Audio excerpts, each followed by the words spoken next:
Hey everybody, I'm Tom Vassell. Welcome to 10,000 and Below, where we take a look at games on Board Game Geek that are ranked quite low. Hidden gems abound. Well, not really. Maybe.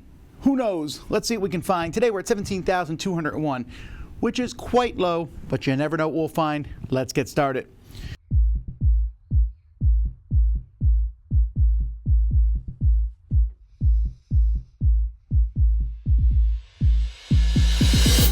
So first we have Robogem. We always took a look at the first one, but we'll also take a look at Battlesuit because it has 127 ratings. Mad Cow, I gave a 5.52. Seinfeld, the trivia game. Ooh, a lot of takers on that one. Dividends, that one I gave a 6.52. That's not too bad. And Kaleido, all right, here we go. Robogem. So what exactly is Robogem? A programming game teaching kids to program. This came out in 2015. I feel like I've seen this. Not really a robot and not really a gem. That's a title for a tagline that writes itself. It kind of looks cool. Oh well. Then we have Battlesuit. Battlesuit is a Steve Jackson games. So it's set in the Ogre, but it's a different scale. Oh, okay. So Ogre, the big giant battlesuit. Steve Jackson, the best name in the game. Huh. A little war game. Is it point-to-point system? Are there hexes on these? It's hard to tell. It looks like you just go from dot to dot. That's interesting. Well, Mad Cow. This re-implements Cow. It's just a, the cow. This is based on the whatever the number, the many versions of this games where you have these different rules. Man, I don't like this art, and you just have these crazy rules in the game, and you got to figure them out. Bully Q. All right, Dividends. This here is from Fun Factory Game, a stock market with payoffs and dividends. So when did I review Dividends? That was in 2011, so it's almost been 10 years. I mention this because I am having a hard time remembering what the game was about. Okay, nope, you went through the board, you rolled dice. I remember now, you went up different things. So it's a very low-key stock market game. 6.5 is the kind of thing I would give to a game that I thought was pretty decent, but not great. Kaleido, this one is the one that's close, and this is where you're just trying to match cards as quickly as you can. Then you have the sides that match, there's multicolors that match, dual colors. It's the Uno-esque crowd. You might like it. I didn't think it was like terribad. I'm just not a big fan of it. It's also very, just too simple, I guess. All right, let's continue on here. Papa Bear, game for kids. The Squirrel Game, Czech Pub. Big Deal from 1977. We'll look at that one. Senator from Eric Lang. First game I ever played of Eric Lang. Then I gave it a 4. Quad Dominoes. I want to look at those. Let's see. Hunger Games Training Days. Oh, Frog Juice has 527 ratings. The Walking Dead card game has 481 ratings. When you have that many ratings and you're that low, and you're close to Monopoly, My Little Pony, you're probably not getting a lot of good ratings. Ooh, Hop is pretty low. I gave Hop a 6. All right, let's take a look at these. Papa Bear, you just want to change clothes. It's just a perception, quick game for kids. This, you can see the different things here. So, which of these, if you switch the colors of their boots and their jackets are the same, things like that. So it's for kids. It's a fast little game for kids from Reinhardt Stop. I like these. I wouldn't play them, but with my kids, they're a lot of fun. Big Deal. Let's take a look at this cover. Yeah, that's a 70s cover. Buy retired retread sneakers. Sell rubber bubble gum. Rubber bubble gum. Bubble rubber. Yeah, the art in this looks like it's from the I'm Just a Bill people. I like how this looks, but I mean, it's definitely a game of its time, 1977. Designer uncredited, artist uncredited, publisher Lakeside. Changing Fortunes. Looks like a roll and move, and things go up and down. Nostalgic, and I never even played it. Senator. Very, very small point game where you just have a few points, and you are fighting back and forth. This is from Fantasy Flight, their small Silverline game. It's a backstabbing little game, and I just found it to be not very fun, and the points were too low. You fought over a couple scraps, and that was the game. But then again, Eric Lang, when did the Senator come out? Senator came out, let's go back up here, in 2004. And so I gave it a 4 in 2013. That must have been my 10-year look back at it, because I remember reviewing this when it first came out. But Eric Lang has gone on to do many, many great things since. Quad Dominoes, another 70s game. No love for the 70s here.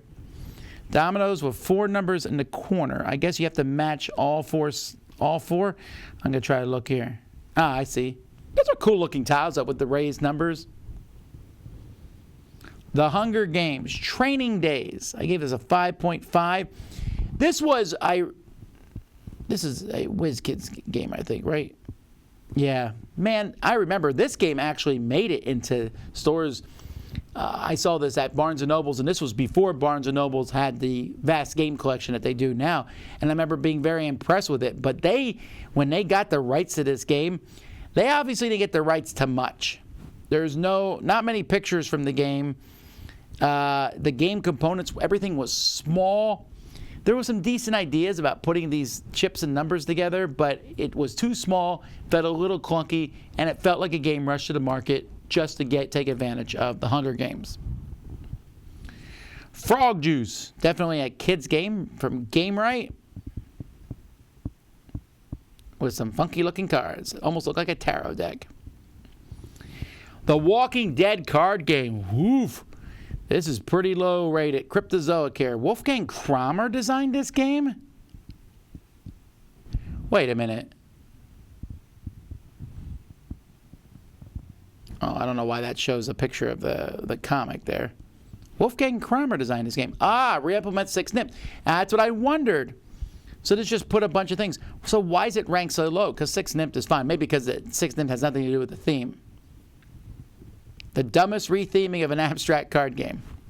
I agree. 6NIP, you just play cards, and you don't want to put the 6th card in a row. What does that have to do with zombies? Cash grab! Alrighty. Well, I like 6NIP, but I wouldn't want a Walking Dead theme.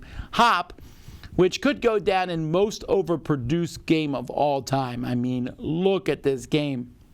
Look how pretty it is. It's three-dimensional. The box is big. The pieces are gorgeous, and it is essentially a flicking game of sorts. Not a flicking game, but like a snapping game. You're trying to get these tokens. You're trying to do various different tasks here, which are all dexterity challenges. Yep, they're throwing the ring. There's a good picture. They're throwing this ring, trying to make it go around someone else's finger. Not a bad thing. I gave the game a 6 because it's fine, but the game doesn't justify it as big, gorgeous, wonderful production that everyone was like, ooh, what is it? Oh, just a kid's game? You throw rings around someone's finger? Yeah. It's unfortunate. Where there's a will, there's a way. Scrabble dice. Ooh. Be Still My Heart. Ruse, I gave a 2 to. Operation Kindergarten. Gear World, The Borderlands. We already talked about this one in the past. Woolsung, the board game. Space Fleet. Malarkey card game. Pony Express. Jacqueline Der Rock. And Escape from Sunset Island. Zombie Apocalypse Simulator. Alrighty, we're halfway through here. Let's see what we got. Ruse, a story game that Game Salute did. I was so mad playing this game. There is no game here. It is a pretty game. You are just playing cards. I don't even want to talk about this one. I was so annoyed at this game. It was just this is a kind of game that I was mind boggled that this game was even published. That someone played it and said, that's good enough to publish it.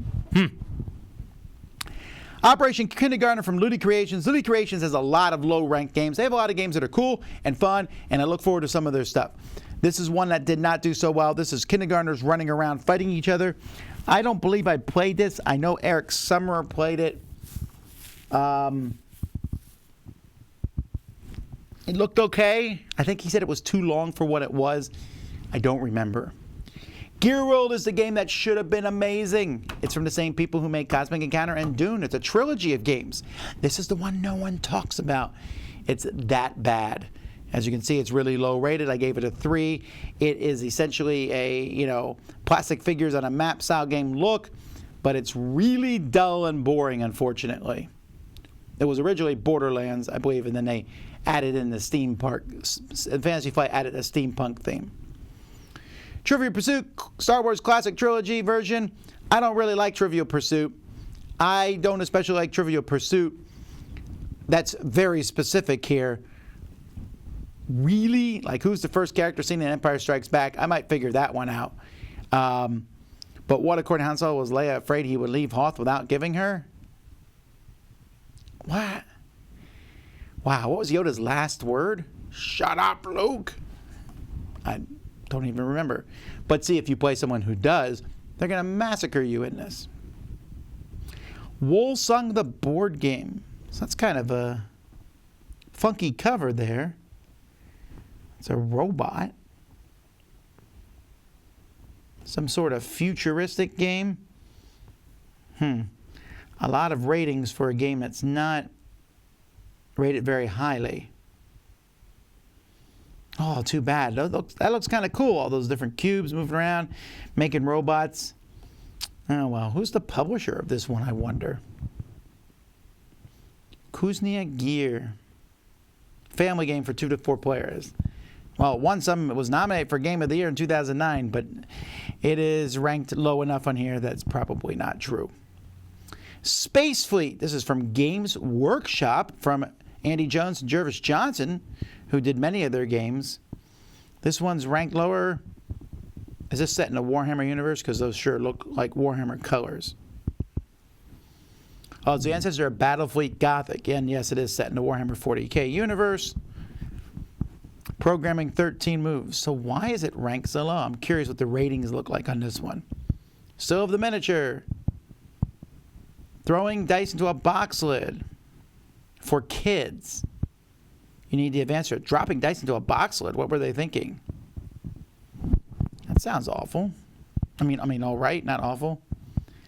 Tossing dice into the box lid was the combat system. Huh. I didn't realize an older game had done this in 1991. Tossing dice into a box lid has been done several times since then. Malarkey Card Game, another game that I have no happiness with. You read trivia questions. Why is Dr. Pepper called Dr. Pepper when it wasn't invented by Dr. Pepper?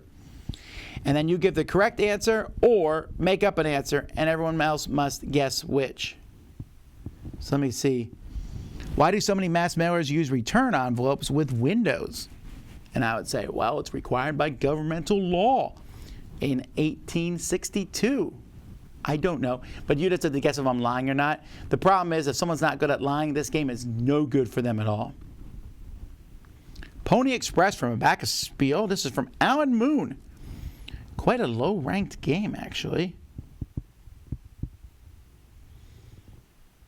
Alan Moon, of course, did Ticket to Ride.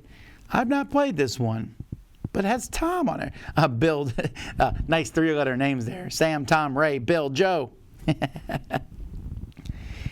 Alrighty, Jacqueline Der Rock, and this is another children's game from Zoc Verlag. Now, this doesn't mean the game is bad at all. Kids' games get a low rap on Board Game Geek. This looks like you're trying not to make them fall off a platform, some fish. That looks fun, actually. Escape from Sunset Island Zombie Apocalypse Simulator. This is a self-published game. You start as the zombie or one of 9 unique characters. This game sounds so boring, the name.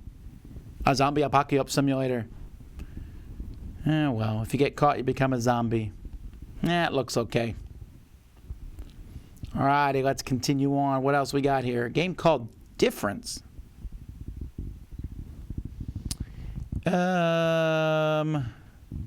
Pictionary Jr. Well, we know what that is. Cinelinx, a card game for people who love movies. Where is Moldova? I'm curious what that one says. Waterworks. Galapagos.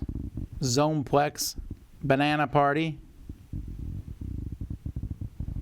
Ooh, Flounder. I just like that, how that's spelled. All right, here we go. Difference. This is from Christopher Bollinger, actually, who did many very popular games. Archipelago. Oh, just spot the difference. You just turn over cards and spot the difference.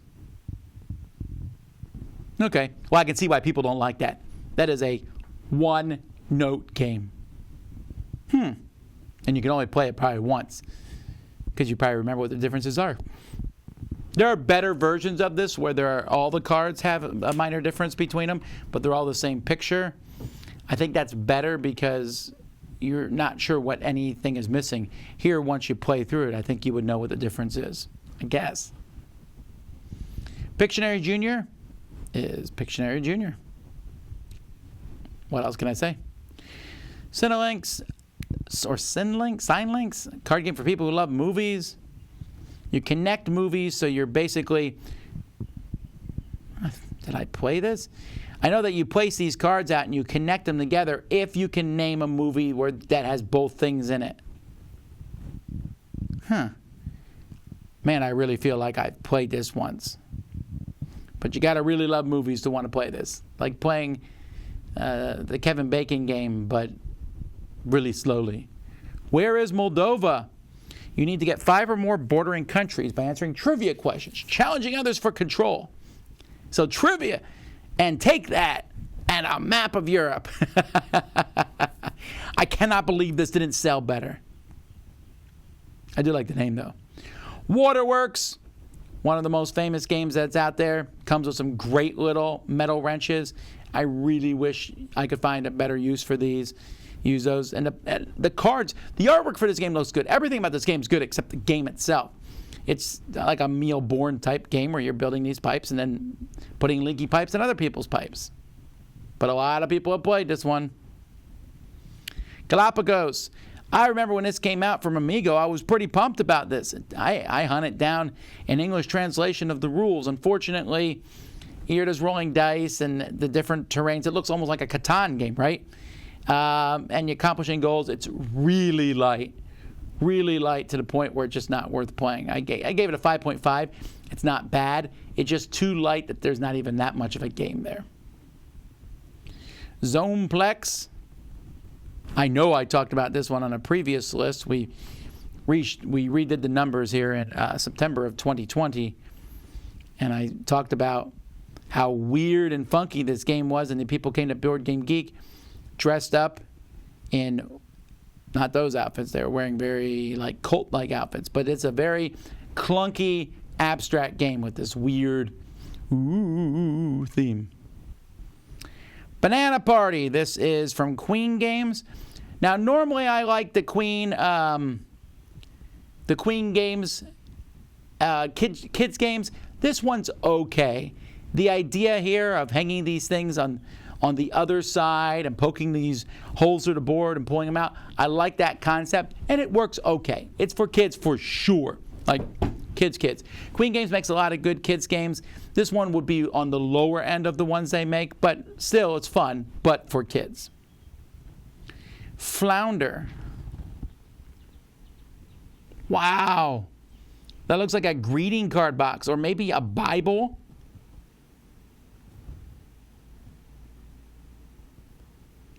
Dice are rolled to determine the type of word and length. You'll all then pull letters off the board by sliding them on various tracks and discarding letters. The first person to come up with a word rings the bell. Oh my. Flounder spells out fun and action. You can keep this one. All righty, let's see what else we got here. Staten's Nickel. Bad Grandmas. Yeah, Seen It Friends. I'm not going to click on that because it's just going to be Seen It Friends. Let's see here. Unnatural Selection. Pants on Fire. Machina II. Tomato. Bravest Warriors Cooperative Dice Game. Karma Race. Black Rock City. And always we take a look at the last one. Quelf Jr. All right. Staten's Nickel. This is 1998. Target Games. What's the theming of this one? Fun but luck-intensive game. Building neighborhoods. Well, they got a lot of people to play it. Age of Soccer. Well, this company did eventually make some games that I like. I believe they made a hamburger game, right? Burger Boss. I did enjoy Burger Boss. Did not like Age of Soccer. Age of Soccer was like, hey, we're playing soccer, but also there's mythical gods somehow involved. It's a take that soccer game. It is really not good. Gisborne.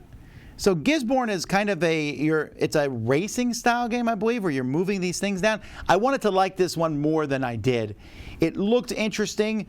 It was a very family weight game. I remember when it came out, there was some talk about this could be, a Spiel des Jahres style game, but it didn't end up that way. It's too boring, I think. There's too much luck. Also, it's called Gisborne. Blurt, just blurt out words, an actual definition. Very, very popular party game. I was not a big fan of it.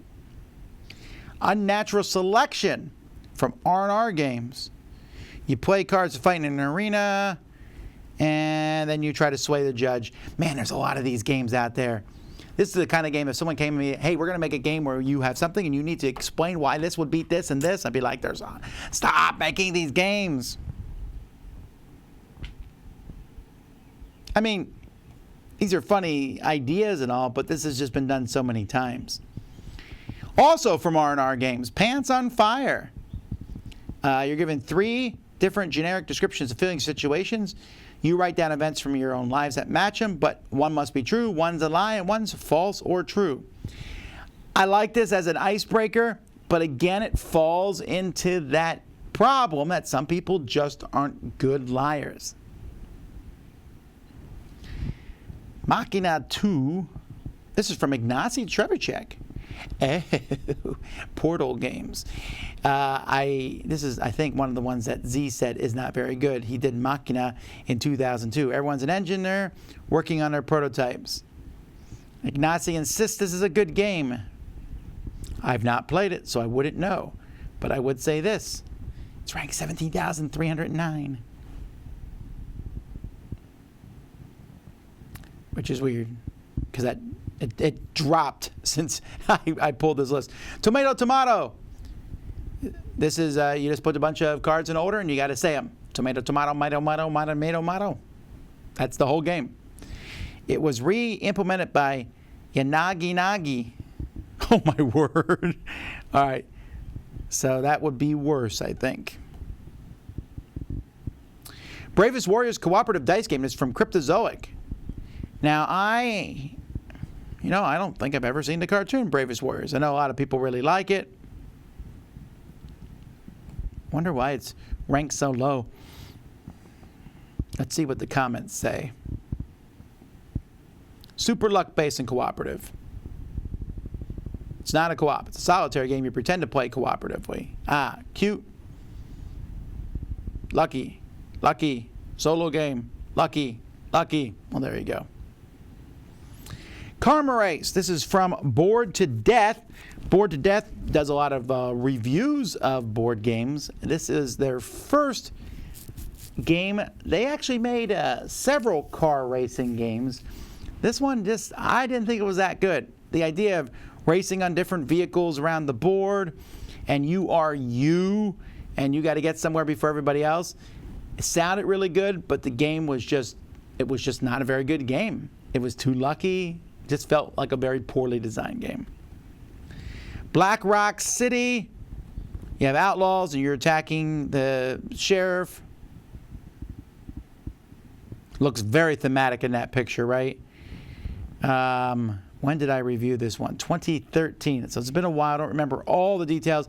That's right. If you claim something that's flipped over in a different power, yeah, it just felt too lucky. The components aren't that great either. Quelf Jr. I'm not a huge fan of Quelf, but I know it's a very popular game. A game where you are silly on purpose because the game tells you to be silly. That's Quelf Jr. But this one's for kids. Alrighty, well maybe there's some games that I should be looking at here. I didn't think any of these were particularly amazing, but you might think differently. If so, mention it in the comments. But until then, I guess, I'm Tom Vassell, and you've been watching 10,000 and Below on the Dice Tower.